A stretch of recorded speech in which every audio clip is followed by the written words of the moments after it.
Chapter 7, Gratitude.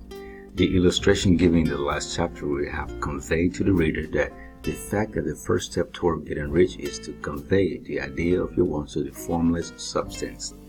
This is true, and you see that in order to do so, it becomes necessary to relate yourself to the formless intelligence in a harmonious way.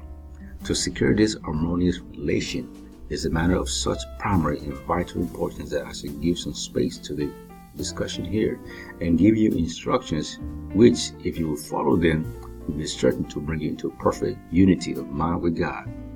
The whole process of mental adjustment and atonement can be summed up in one word: gratitude. First, you believe that there is one intelligent substance from which all things proceed. Second, you believe that this substance gives you everything you desire.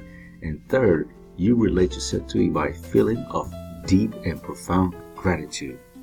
Many people who order their lives rightly in all other ways are kept in poverty by their lack of gratitude. Having received one gift from God, they cut the wires which connect them with Him by failing to make acknowledgement. It is easy to understand that the nearer we live to the source of wealth, the more wealth we shall receive. And it is also easy to understand that the soul that is always grateful lives in closer touch with God than the one which never looks at Him in thankful acknowledgement. The more gratefully we fix our minds on the Supreme when good things come to us, the more good things we will receive, and the more rapidly they will come. And the reason simply is that the mental attitude of gratitude draws the mind into closer touch with the source from which the blessings come. If it is a new thought to you that gratitude brings your whole mind into closer harmony with the creative energies of the universe, consider it well, and you will see that it is true. The good things you already have come to you along the line of obedience to certain laws.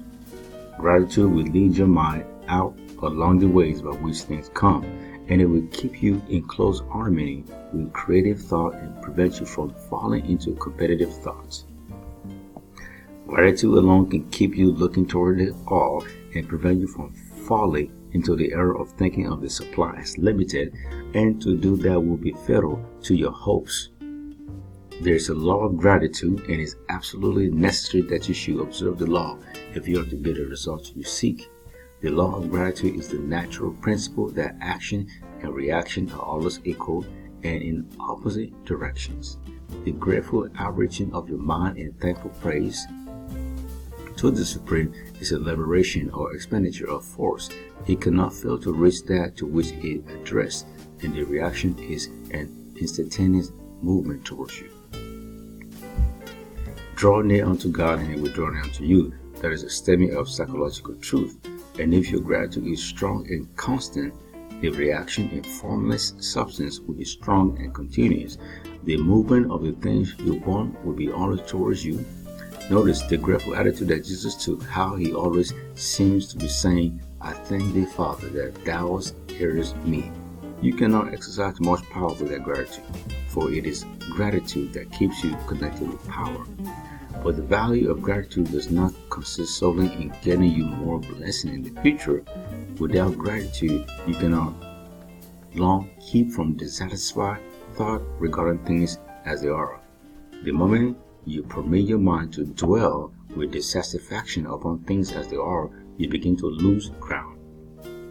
You fix attention upon the common, the ordinary, the poor, and the squalid and mean, and your mind takes the form of these things. Then you will transmit these forms or mental images to the formless, and the common, the poor, the squalid, and mean will come to you. To permit your mind to dwell upon the inferiors is to become inferior and to surround yourself with inferior things. On the other hand, to fix your attention on the best is to surround yourself with the best and to become the best. The creative power within us makes us into the image of that to which we give our attention. We are thinking substance, and thinking substance always takes the form of that which it thinks about. The grateful mind is constantly fixed upon the best, therefore it tends to become the best. It takes the form or character of the best, and we receive the best. Also, faith is born of gratitude. The grateful mind continually expects good things, and expectations becomes faith. The reaction of gratitude upon one's own mind produces faith, and every outgoing wave of gratitude, grateful thanksgiving increases faith.